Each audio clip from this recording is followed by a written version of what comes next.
Sa ngalan ng Ama, ng Anak, at ng Espiritu Santo. Amen. Sumainyo ang Panginoon. At sumaiyo rin. When we get what we deserve, that is called justice. Hustisya, katarungan. Pag nakukuha mo yung karapat-dapat na sayo. Nagkasala ka, paparusahan ka. Gumawa ka ng mabuti, gagantimpalaan ka. Pero hindi lang yan ang katotohanan ng ating buhay. We receive more than what we deserve. Nakakatanggap tayo higit sa kung ano yung karapat-dapat na makuha natin. At ang tawag dyan ay grasya. Pasalamat ka na ba sa mga grasyang tinanggap mo sa Diyos? Maraming mga pagpapala ating tinanggap, hindi naman natin hiningi. Pero nakakalimutan nating magpuri at magpasalamat sa Diyos. Napakarami nating hinahabol sa ating buhay. Pero nakakalimutan natin na araw-araw tayo'y hinahabol ng Diyos. Madalas, siya'y naglalakad kasama natin, sa tabi natin. Kaya naman hilingin natin muli ang pananampalataya na mabuksan ang ating mga mata at maranasan natin ang muling nabuhay na Panginoong Jesucristo para mapuno tayo ng tuwa at galak gitna ng ating mga pagsubok at paghihirap sa buhay. At para tayo ay makitang karapat dapat makatanggap sa mga banal na miseryo, hilingin natin muli ang awa at pagpapatawad ng Diyos. Inaamin ko Sa makapangyarihang Diyos at sa inyo mga kapatid, na lubha akong nagkasala sa isip, sa salita, sa gawa, at sa aking pagkukulang. Kaya isinasamo ko sa mahal na Birheng Maria, sa lahat ng mga anghel at mga banal, at sa inyo mga kapatid, na ako'y ipanalangin sa Panginoong ating Diyos. kawan tayo na makapangyarihang Diyos, patawarin tayo sa ating mga kasalanan at patnubayan tayo sa buhay na walang hanggan. Amen. Panginoon, kaawaan mo kami. Panginoon, kaawaan mo kami. Kristo, kaawaan mo kami. Kristo, kaawaan mo kami. Panginoon, kaawaan mo kami. Panginoon, kaawaan mo kami. Gloria in excelsis Deo.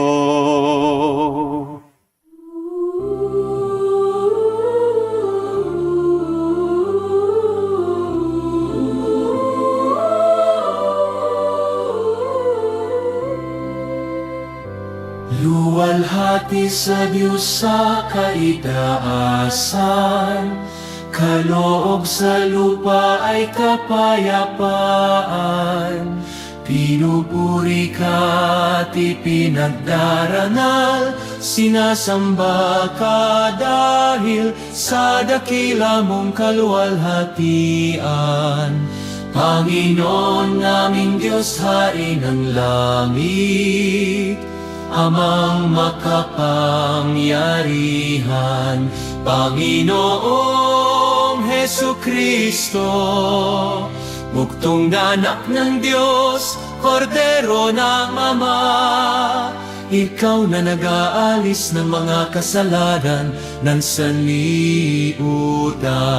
Tanggapin mo ang aming kahilingan, ikaw na nanuluklok sa kanan ng Ama. Maawa ka sa amin, ikaw lamang ang manal, Panginoong Hesukristo, kasama ng Espiritu, sa luwalhati ng Ama. Amen. Amen. Amen. Amen.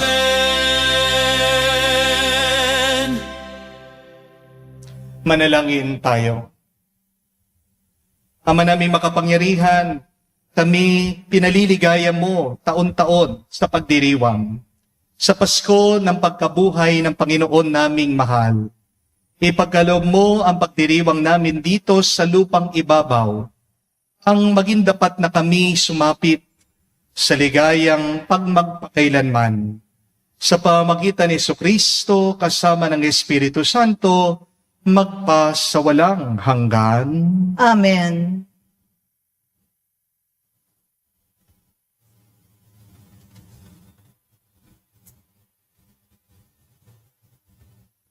Pagbasa mula sa mga gawa ng mga apostol. Minsan, 3 ng hapon, oras ng pananalangin, nagpunta sina Pedro at Juan sa templo. Sa malapit sa tinatawag na pintuang maganda, ay may isang lalaking ipinanganak na lumpo. Dinadala siya roon araw-araw upang magpalimos. Nang makita niya sina Pedro at Juan na papasok sa templo, siya ay nanghingi ng limos. Tinitigan siya ng dalawa at sinabihan ni Pedro, "Tumingin ka sa amin." Tumingin nga siya sa pag-asang siya'y lilimusan. Ngunit sinabi ni Pedro, "Wala akong pilak o ginto, subalit may iba akong ibibigay sa iyo. Sa ngalan ni Jesucristong taga Nazaret, lumakad ka." Hinawakan niya sa kanang kamay ang lumpo at itinindig. Pagdakay, lumakas ang mga paa at bukong-bukong ng lalaki. Ito'y napalukso at nagsimulang lumakad. Palukso-lukso siyang pumasok sa templo, kasama nila at masayang nagpupuri sa Diyos. Nakita ng lahat na siya'y lumalakad at nagpupuri sa Diyos. Nang gilalas sila nang makilala nilang siya ang pulubing dati nakaupo sa pintuang maganda ng templo. Ang salita ng Diyos. Salamat sa Diyos. Diyos ay dapat parangalan ng banal niyang sambayanan. Diyos ay dapat parangalan ng banal niyang sambayanan. Dapat na ang Diyos, itong Panginoon, ay pasalamatan. Ang kanyang ginawa sa lahat ng bansay dapat ipaalam. Siya ay purihin, suubin ng awit, ating papurihan. Ang kahangahangang mga gawa niya'y dapat na isaysay. Diyos ay dapat parangalan ng banal niyang sambayanan. Tayo ay magalak, yamang lahat tayo ay tunay na Kanya. Ang Kanyang pangalan, ang pangalang banal, napakadakila. Lahat ng may nais maglingkod sa poon, dapat na magsaya. Siya ang hanapin, at ang Kanyang lakas ay siyang asahan. Siya ay hanapin upang mamalagi sa Kanyang harapan. Diyos ay dapat parangalan ng banal niyang sambayanan. Ito'y nasaksihan ng mga alipit anak ni Abraham. Gayon din ang lahat na anak ni Jacob na kanyang hinirang. Ang Panginoong Diyos ay Panginoon. Siya ang ating Diyos. Sa kanyang paghatol ay ang nasasaklaw buong sansinukob. Diyos ay dapat parangalan ng banal niyang sambayanan. Ang tipang pangako'y laging nasa isip niya kailanman. Ang mga pangakong kanyang binitiwan sa lahat ng angkan. Ang tipan ng Diyos ay unang ginawa niya kay Abraham at may pangako ring ginawa kay Isaac na lingkod na mahal. Diyos ay dapat parangalan ng bayan niyang sambayanan.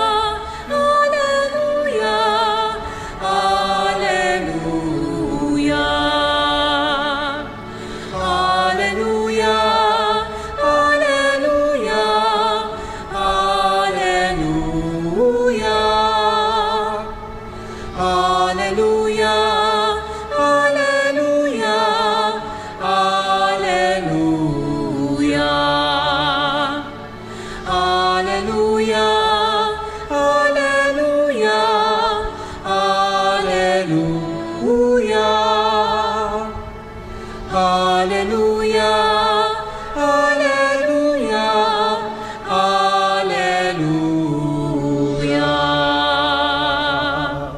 Araw ngayong gawa ng Diyos, magdiwang tayo ng lubos, purihin ang manunubos. Haleluya, haleluya. Sumainyo ang Panginoon. At sumaiyo rin. Ang mabuting balita ng Panginoon ayon kay San Lucas. Papuri sa iyo, Panginoon. Nang araw ding iyon, ang dalawa sa mga alagad ay patungo sa isang nayong tinatawag na Emmaus. May 11 kilometro ang layo sa Jerusalem. Pinag-uusapan nila ang mga pangyayari. Samantalang nag-uusap sila at nagtatanungan, lumapit si Jesus at nakisabay sa kanila. Siya'y nakita nila, ngunit hindi nakilala agad. Tinanong sila ni Jesus, ano ba ang pinag-uusapan ninyo? At tumigil silang nalulumbay. Sinabi ng isa ng ngalan Cleopas, kayo lamang po yata ang dayuhan sa Jerusalem na hindi nakakalam sa mga bagay na katatapos pa lamang mangyari roon. Ano mga bagay? Tinanong niya. At sumagot sila tungkol kay Jesus na taga Nazaret, isang propetang makapangyarihan sa gawa at salita, maging sa harapan ng Diyos at ng mga tao. Isinakdal siya ng aming mga pinunong saserdote at ang mga pinuno upang mahatulang mamatay. At siya ay pinako sa krus. Siya pa naman ang inaasahan naming magpapalaya sa Israel. Hindi lamang yan, 3 araw na ngayon mula nang mangyari ito. Nabigla kami sa ibinalita ng ilan sa mga babaeng kasamahan namin. Maagang maaga raw silang nagpunta sa libingan at di nila natagpuan ang kanyang bangkay. Nagbalik sila at sabi nakakita raw sila ng isang pangitain. Mga anghel na nagsasabing buhay si Jesus. Pumunta rin sa libingan ng ilan sa mga kasama namin. At gayon nga ang natagpuan nila, ngunit hindi nila nakita si Jesus. Sinabi sa kanila ni Jesus, ay hahangal ninyo. Ano't hindi nyo mapaniwalaan ang lahat ng sinabi ng mga propeta? Hindi ba ang Mesiyas ay kailangan magbata ng lahat ng ito bago niya kamtan ang kanyang marangal na katayuan?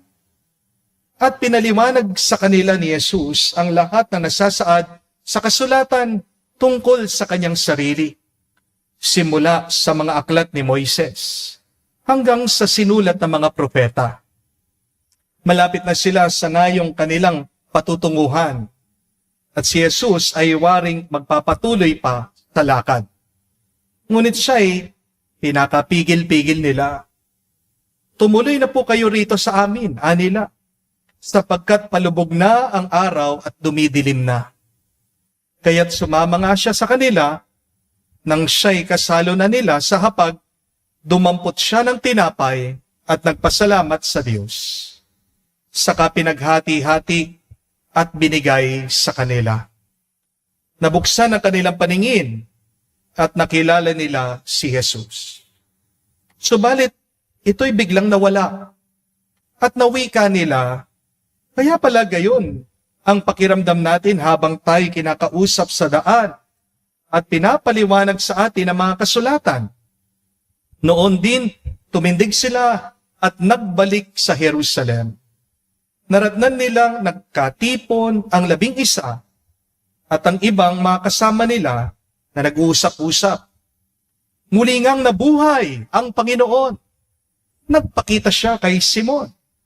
At sinalaysay naman ang dalawa ang nangyari sa daan at kung paano nila siya nakilala nang paghati-hatian niya ang tinapay. Mga kapatid, ang mabuting balita ng ating Panginoon. Pinupuri ka namin, Panginoong Heso Kristo. Magandang araw po muli sa inyong lahat. Happy Easter po sa inyong lahat. Parang hindi po yata kayo masaya. Easter na po ha? Tapos na pong Biyernes Santo.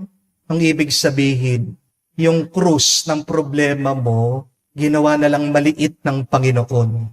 Yan po ang hiwaga. Yan po ang milagro ng muling pagkabuhay. Pansinin niyo po yung ating muling nabuhay na Panginoon. Maliit na lang yung krus. Kaya isang paalaala po yan. Huwag mong papalakihin yung maliit lang. Amen? At meron pa pong isang katotohanan na gusto kong tandaan ninyo para makatulong maging magaan at stress-free ang buhay nyo. Ano po? Alalahanin nyo ito. Kung galing sa Diyos, hahabulin ka nito kahit na tumakbo ka pa. Pero kung hindi galing sa Diyos, tatakbo ito palayo sa iyo kahit na habulin mo pa ito. Remember that. If it comes from God, it will chase you even if you run from it. But if it does not come from God, it will run away from you even if you chase it. We must understand, my dear friends, God's plan finds you. Ang Diyos ang maghahanap ngayon. Amen? At ito pong ating nakita sa unang pagbasa. Meron pong isang lalaking pilay. Araw-araw daw po siya'y nasa templo na mamalimos.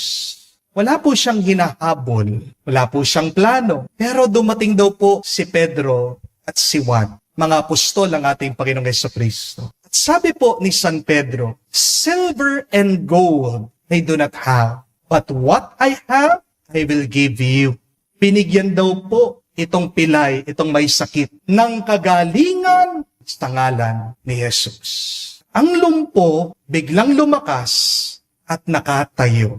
Mga kapatid, hindi hinabol ng pilay ang himala. Ang himala ang lumapit sa kanya. Ganito ang ating Diyos.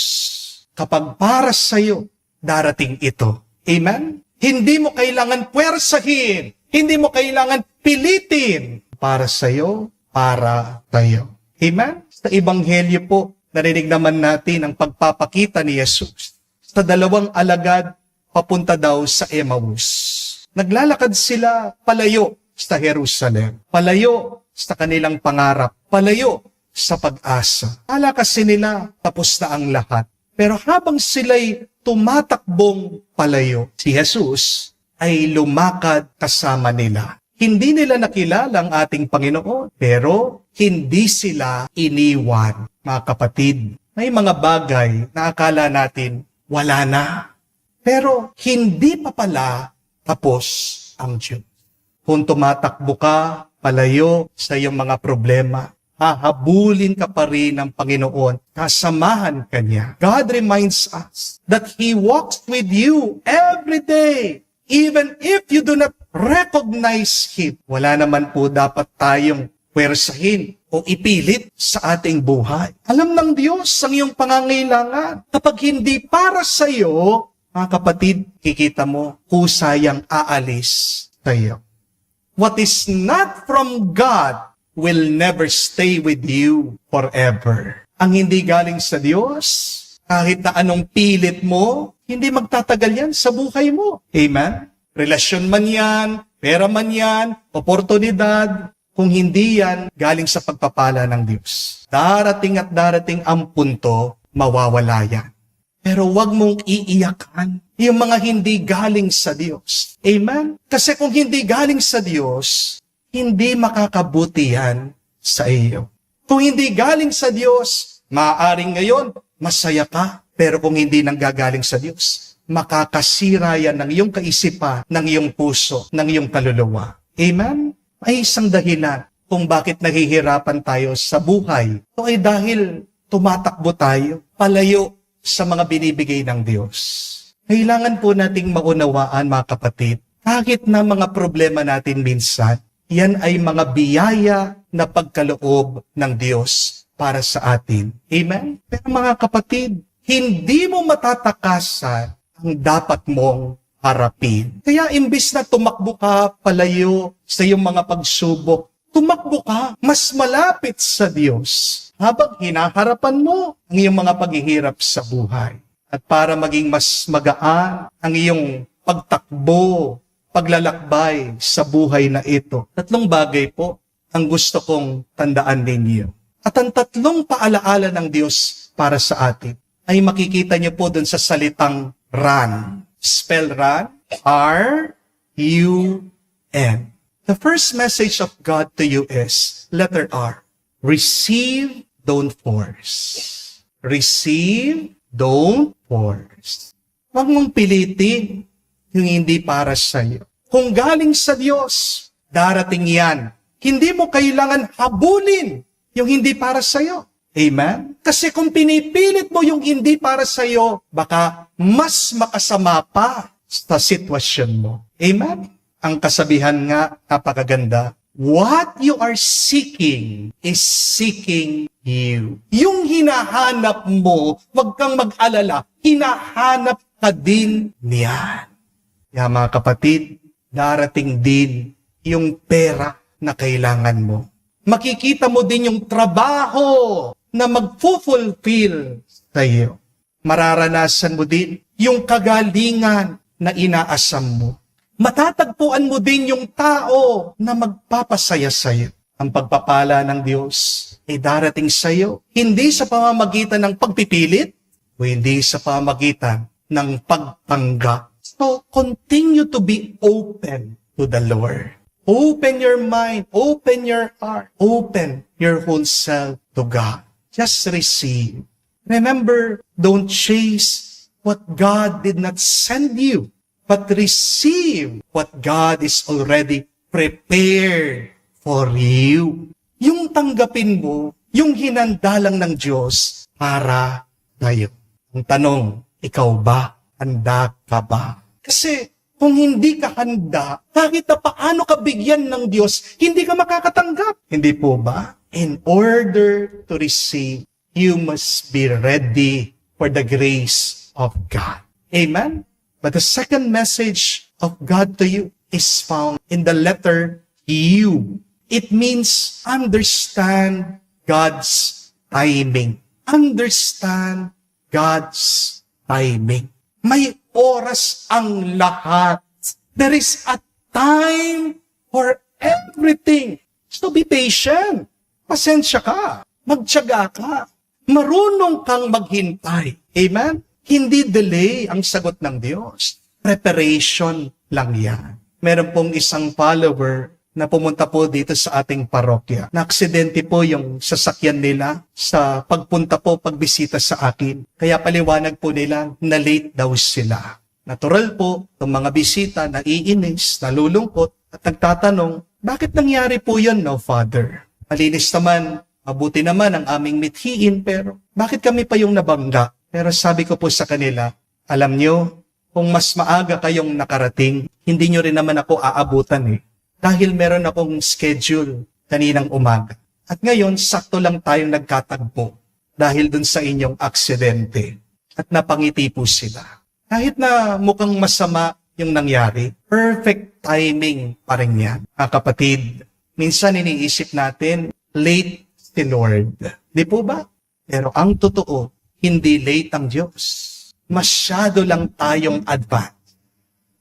Hindi late ang Panginoon. Nagmamadali lang tayo palagi. Amen? Sometimes, we are such in a hurry that we forget that God is not.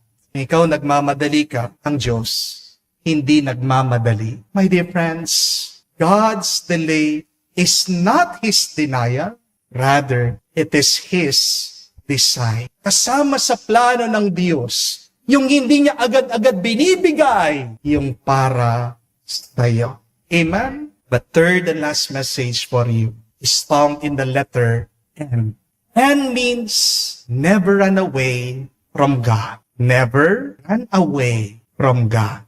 Pwede kang tumakbo, pero sana naman tumakbo ka papunta sa Diyos. Amen? Kasi tandaan niyo po mga kapatid, mas mabilis umabol ang Diyos kesa sa iyong pagtakbo palayo sa Kanya. Kung meron po akong isang natutunan sa 13 years kong pagkapari, ito po, mapapagod at mapapagod ang tao sa pagkakasala niya. Magsasawa at magsasawa ang tao sa pagkakamali niya. Ang dami ko pong napakumpisalan na Matanda, bata, mayaman, mahirap, nag-aral, hindi nakapagtapos. Pero meron pong isang common denominator. Meron pong iisang karanasan na pagkatapos ng maraming kasalanan, hinahabol sila ng kanilang konsensya. At tandaan niyo po ito, ang konsensya ay ang boses ng Diyos sa ating kaluluwa. Kinakausap tayo ng Diyos sa pamamagitan ng ating mga konsensya. Kapatid, kahit na gaano karami ang nagawa mong kasalanan, mararamdaman mo sa iyong loob, magsisisi at magsisisi ka pa rin. Ang mabuting balita, mas malakas ang pag-ibig ng Diyos kesa sa kasamaan, kesa sa kasalanan. Kaya kahit na paulit-ulit tayong lumalayo sa Diyos, hindi magsasawang abulin tayo ng Panginoon. Kapatid, pwede kang tumakbo sa bisyo, pwede kang tumakbo sa iyong trabaho, pwede kang tumakbo sa iyong mga kabarkada, pwede kang tumakbo sa iyong sariling plano. Pero sa dulo ng lahat, ang Diyos pa rin ang hahanapin mo. Kasi walang makakapagbigay ng buong tuwa at galak, tanging ang Diyos lang. Amen? Remember, you can run from God, but you can never outrun God. Mga kapatid, pasalamat po tayo sa Diyos sa banal na misang ito. Dahil kahit na paulit-ulit natin siya minsan iniiwasa kapag naghihina tayo, tandaan niyo, ang grasya niya ang maghahanap sa atin. Kahit na tumakbo tayo, mas mabilis maghanap ang Diyos. Magtago ka pa, makikita ka ng Diyos.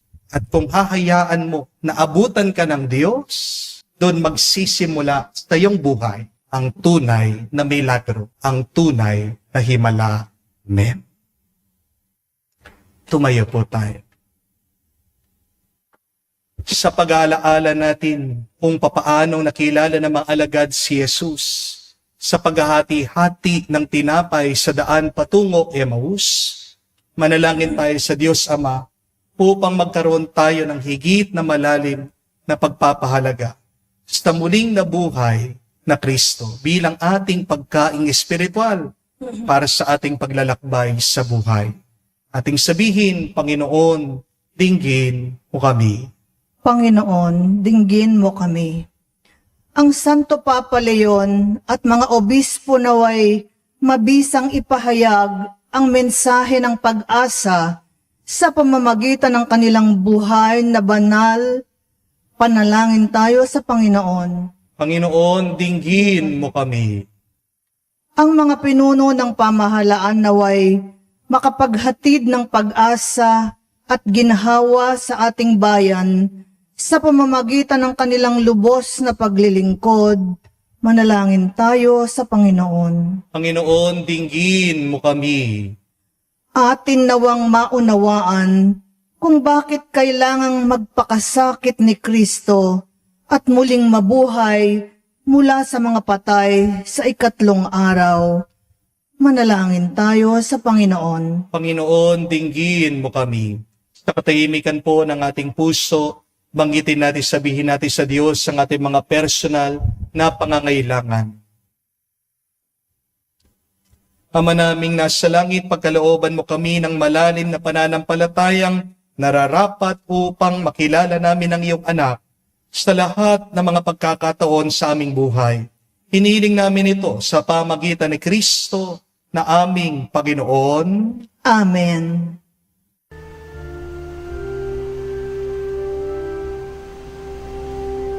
Lord, we gather today in your house. We kneel down and pray. We ask for your mercy as we open our hearts to receive your forgiveness, O Lord. Lord, we lift up to you all these gifts we offer for your glory.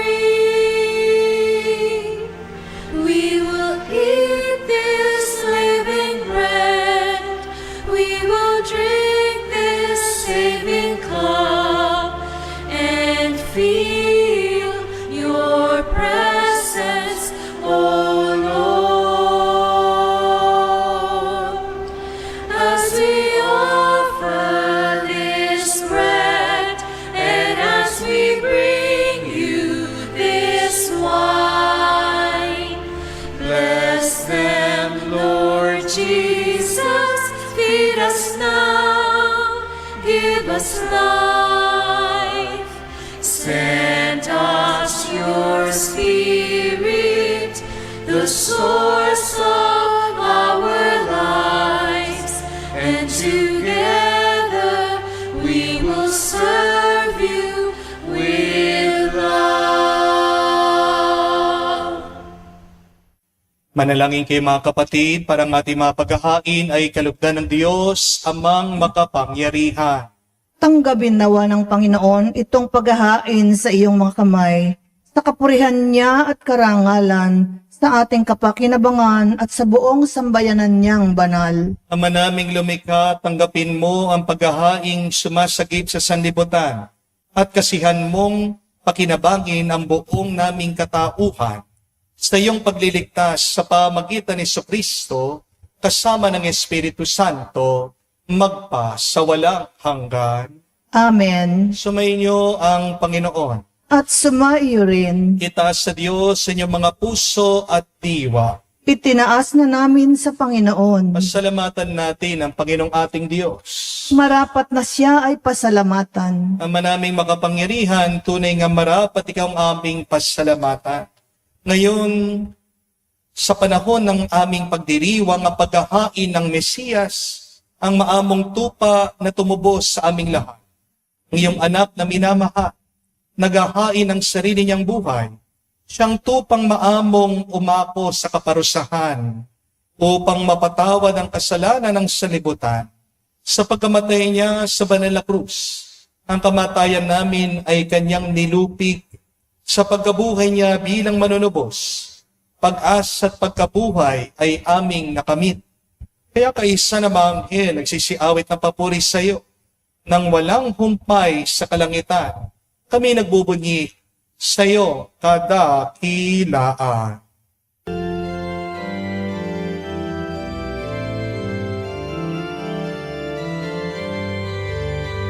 Santo, Santo, Santo, Panginoong Diyos ng mga hukbo, napupuno ang langit at lupa ng kadakilaan mo.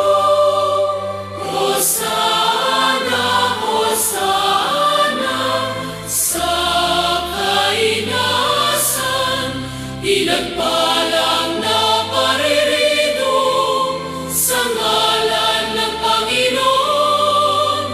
Hosana, Hosana, sa kainasan. Hosana, Hosana, sa kainasan.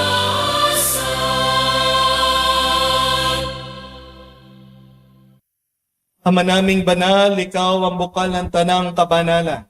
Kaya't sa pamagitan ng iyong Espiritu, gawin mong banal ang mga kaloob na ito upang para sa amin, maging katawan at dugo ng aming Panginoong Heso Kristo. Bago niya pinagtiis ang pusang loob na maging handog, hinawakan niyang tinapay, pinasalamatan kanya, pinaghati-hati niya iyon, inabot sa kanyang malagad at sinabi, tanggapin ninyong lahat ito at kanin. Ito ang aking katawan na ihahandog para sa inyo.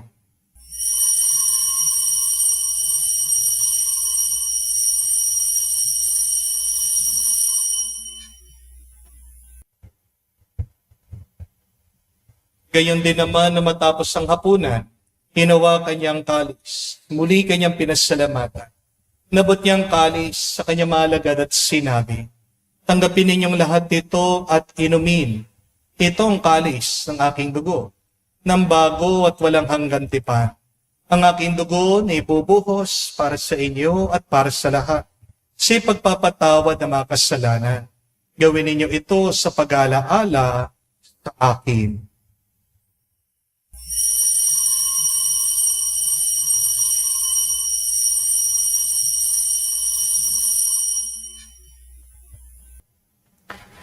Ang misteryo ng pananampalataya. Aming ipinahayag na namatay ang iyong anak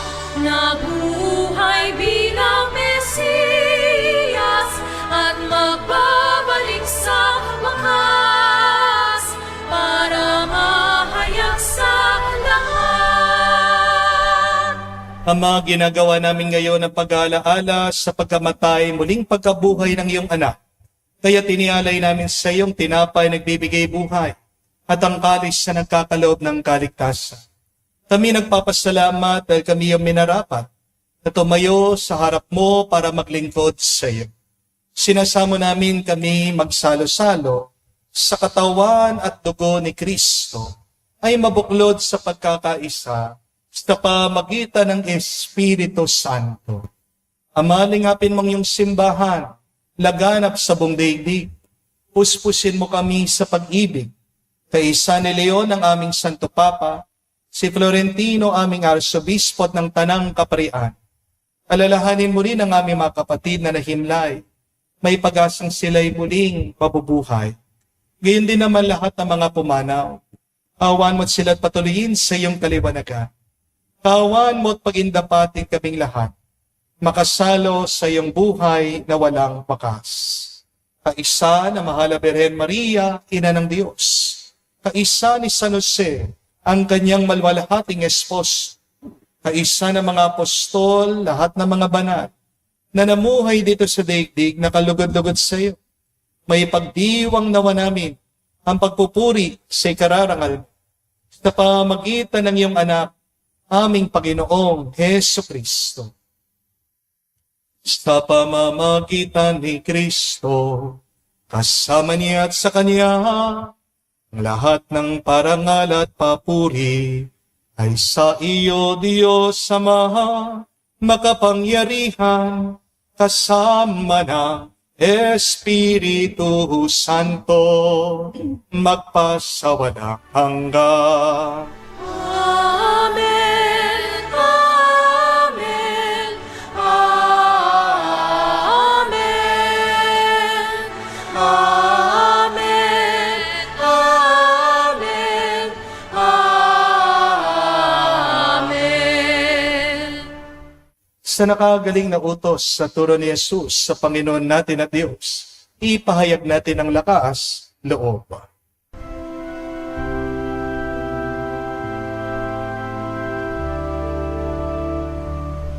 Ama namin, sumasalangit ka, sambahin ang ngalan mo, mapasa amin ang kaharian mo, sundin ang loob mo dito sa lupa para nang sa langit. Bigyan mo kami ngayon ng aming kakanin sa araw-araw at patawarin mo kami sa aming mga sala para ng pagpapatawad namin sa nagkakasala sa amin. At huwag mo po kaming ipahintulot sa tukso, at iadya mo kami sa lahat ng masama.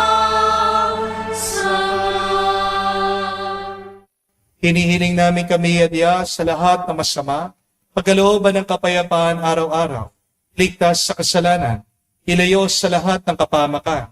Samantalang aming pinanabikan ang dakilang araw ng pagpapahayag ng tagapagligtas sa aming si Heso Kristo. Sapagkat iyo ang kaharian at ang kapangyarihan at ang kapurihan magpakailanman. Amen. Panginoong Heso Kristo, sinabi mo sa mga apostol, kapayapaan ang iniiwan ko sa inyo. Ang aking kapayapaan binibigay ko sa inyo. Tunghayan mo ang aming pananampalataya at huwag ang aming pagkakasala.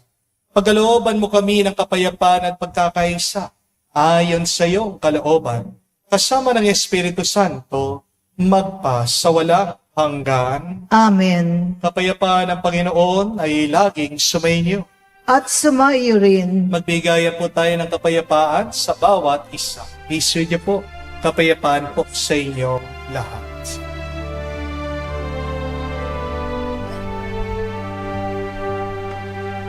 Kordero ng Diyos na nag-aalis ng mga kasalanan ng sanlibutan, maawa ka sa amin. Maawa ka sa amin. Kordero ng Diyos na nag-aalis ng mga kasalanan ng sanlibutan, maawa ka sa amin. Maawa ka sa amin. Kordero ng Diyos na nag-aalis ng mga kasalanan ng sanlibutan, ipagkaloob mo sa amin ang kapayapaan. Mga kapatid, naririto ang ating Panginoong Jesucristo, ang Kordero ng Diyos. Siya nag-aalis sa mga kasalanan ng sanlibutan. Mapalad tayong lumalapit sa piging ng Kordero. Panginoon, hindi ako karapat-dapat na magpatuloy sa iyo. Ngunit sa isang salita mo lamang ay gagaling na ako.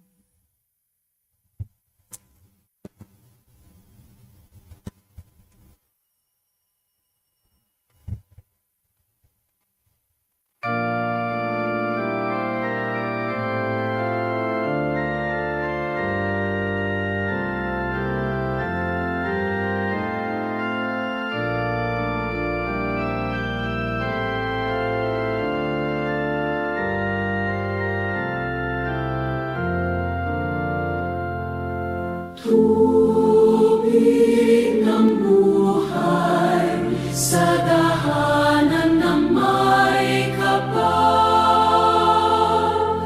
Bagong pag-asa sa aming nagkasala.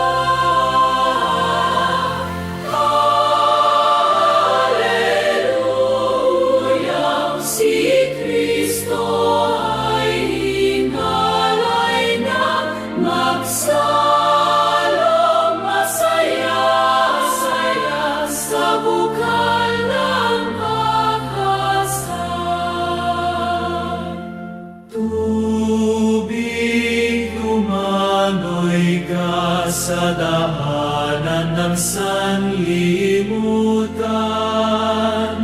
salay hugasan, ngayong magpakailanman.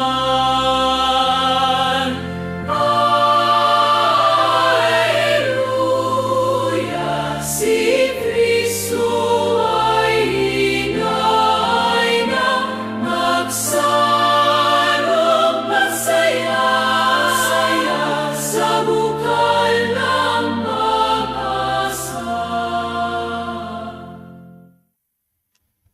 Manalangin tayo. Ama naming mapagmahal, kami iyong pinapakinabangan sa pagpapatawad ng mga kasalanan ay gawin mong mga bagong nilalang, pakundangan sa pagtanggap namin sa sakramentong banal ng iyong anak na tagapamanggitan kasama ng Espiritu Santo magpa sa walang hanggan. Amen.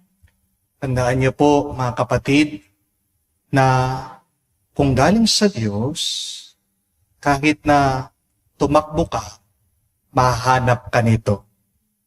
Kung hindi para sa Diyos, kahit na hanapin mo man ito, tatakbuhan ka nito.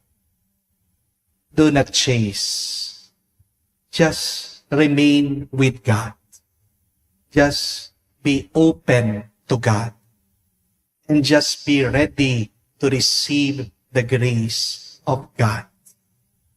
Kaya naman, hindi mo natatagpuan yung para sa'yo kasi hinahabol mo yung hindi naman para sa'yo. Ang dami mong gusto eh. Pero tanungin mo ang iyong sarili, yung gusto mo ba, gusto ba ng Diyos? Yun pong pagnilayan natin sa araw na ito.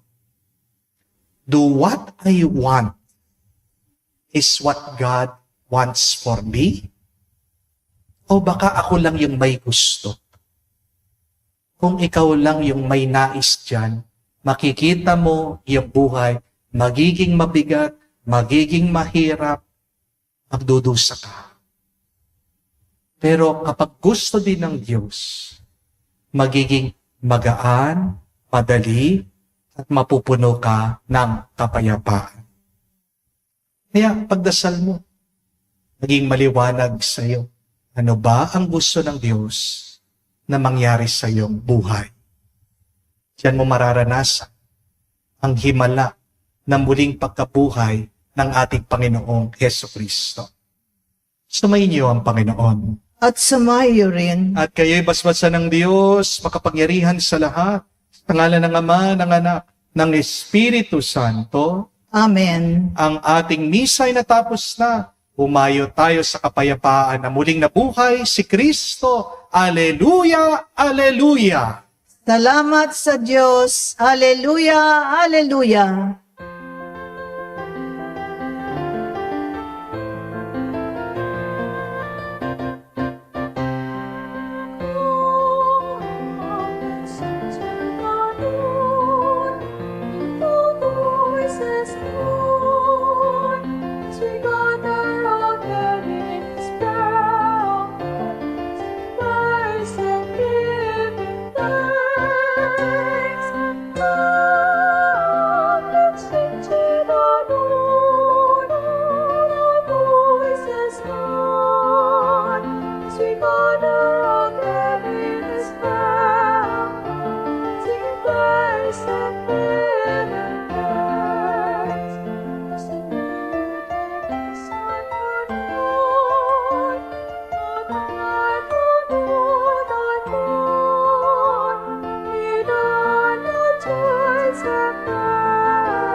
and give